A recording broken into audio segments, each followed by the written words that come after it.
whether he wants to go out to dinner and how much inflammation that'll cause to walking there, and how that'll affect his explosion on clip 62 in the game. That guy obsesses over every little detail, and that's why he's as prepared as anyone I've been around. And to me, I've said a lot. I feel like he's been preparing for what his job in life is to do since he was 3 years old. So it's a combination of all those things that makes him one of the best. At this point, with Brock having played 6 games and going into the postseason, is there anything different that you do with him just in the preparation standpoint to get ready for a playoff game than what you would do for a veteran, a guy like Jimmy who's been there before?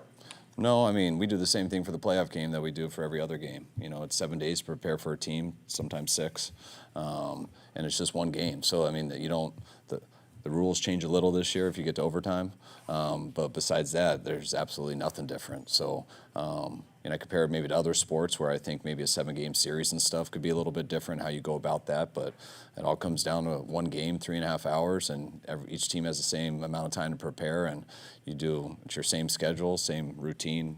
Nothing's different than any other game. My question would be more just from a temperament standpoint, or managing his emotions, or just kind of gauging how he's feeling, having not been in this kind of pressure before. Is there anything that you kind of keep an eye on just to make sure that that he keep not making it more like those questions and stuff. It's still the same thing I just said. I know if we lose, our season's over. I mean, that's the only difference, but you feel like that almost every week in an NFL game. I think that's what's so cool about the NFL, because all 17 games usually do matter. I mean, I feel like that every week, and I look back to our last loss and, going back to versus Kansas City, and I feel like that cost us home field advantage.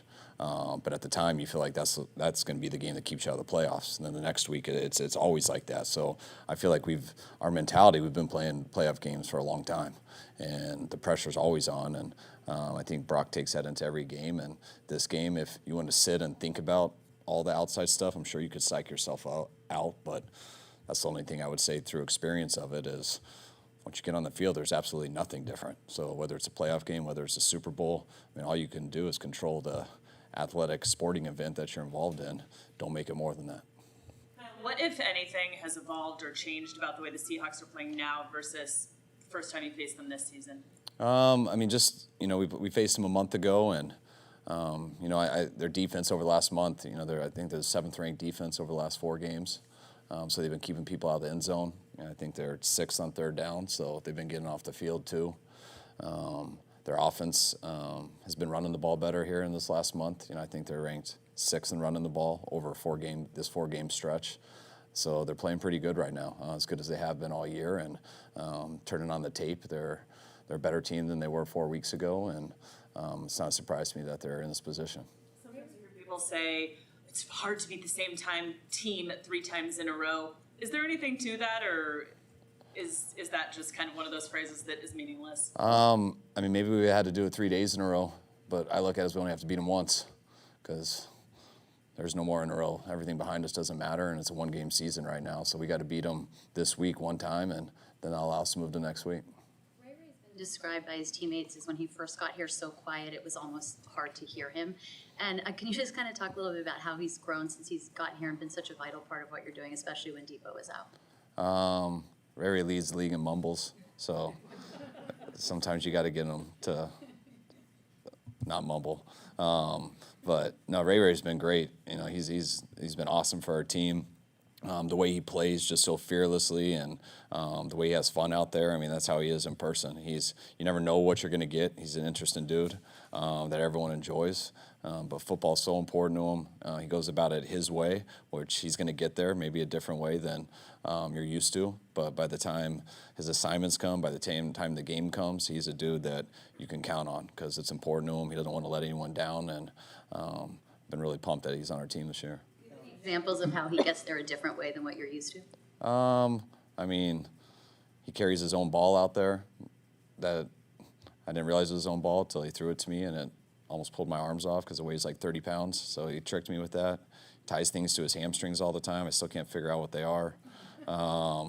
He's got his own little routine that he does, and now that we've been around him, it works for him, and I just know we can count on him when we eventually get there.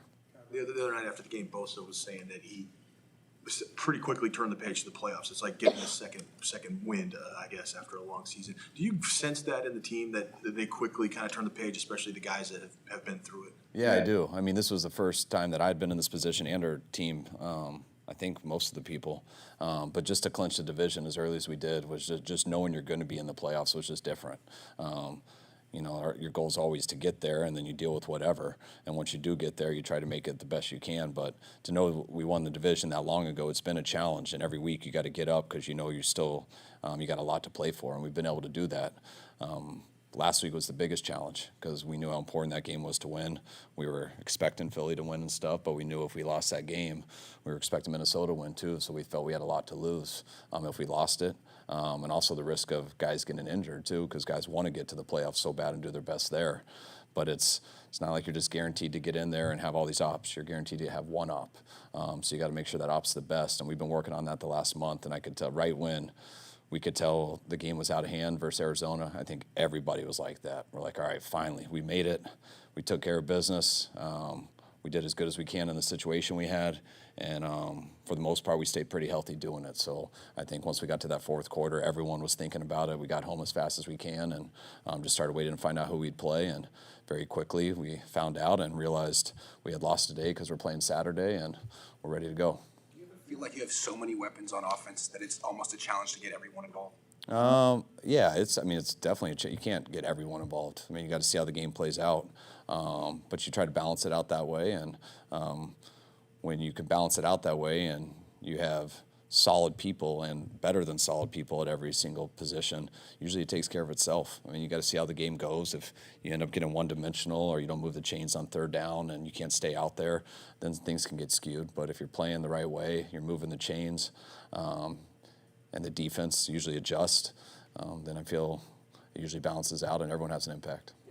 As far as playing a team 3 times in a season, do you remember from last year that third game against the Rams? Did they, bring in something a lot different to that game than the previous 2 meetings? And you have to kind of strike a balance with this game, and you don't want to anticipate too big of a difference, but there might be some differences between the 2 previous Seahawks. There's always a little, but once you know each other that well, it usually just gets the game becomes more simpler. Each thing, you don't trick each other after that. You just and usually teams are playing at a higher level by that third time. So it's very sound both ways, and it becomes a much more physical game. Usually it's based off of turnovers. But each team gets better at playing each other, and that's why it gets harder. You said George Odom is what he's doing on special teams what you envisioned, or is it even better? I mean, it's what we envisioned, and now being around it in person, I'd say it's better. I mean, we were trying to get a Pro Bowl special teams player. I believe we did. He's another guy I left out who I think didn't have the right voting for him. But he was a Pro Bowl player, but I think before he got here. We were expecting to get one. He's played like that to me all year. I think he's leading the league in tackles. He is the same every single day. I'm so happy when he doesn't hurt someone out there because he only knows one way. And he's always walking that fine line in practice, but he's so intense and he works so hard at everything that it's so obvious why he carries over to special teams and he's the type of player he is. Shut down. Go ahead. Have you ever had you or another coach had talked to him about his practice? Yeah. I talked to a lot of guys about that, but he's a repeat offender. Leah Davis from practice. If you don't activate him, is that window only 3 weeks long? Yes, yeah, he'll be shut down today. Dwight Clark made the catch. I'm wondering if there's a play that sticks out to you in your childhood. You remember where you were when that happened, because a lot of Niner fans know exactly where they were when the catch happened. I was too young to remember that. I mean, where I was. What year? 81? 82. 82. All right. I was. Your childhood that you remember. Like mine. That. I remember my mom giving me so much crap that I didn't remember that when we moved here in 6th grade. I was like, Mom, I was 2 years and 1 month. It's your guys' fault for not showing me. But no, the plays from my life I remember, I mean, Elway helicopter in the Super Bowl. That one was as good as it gets. I remember Eric Davis returning that pick six on the opening drive of the NFC Championship game where the Niners finally beat the Dallas in the third try.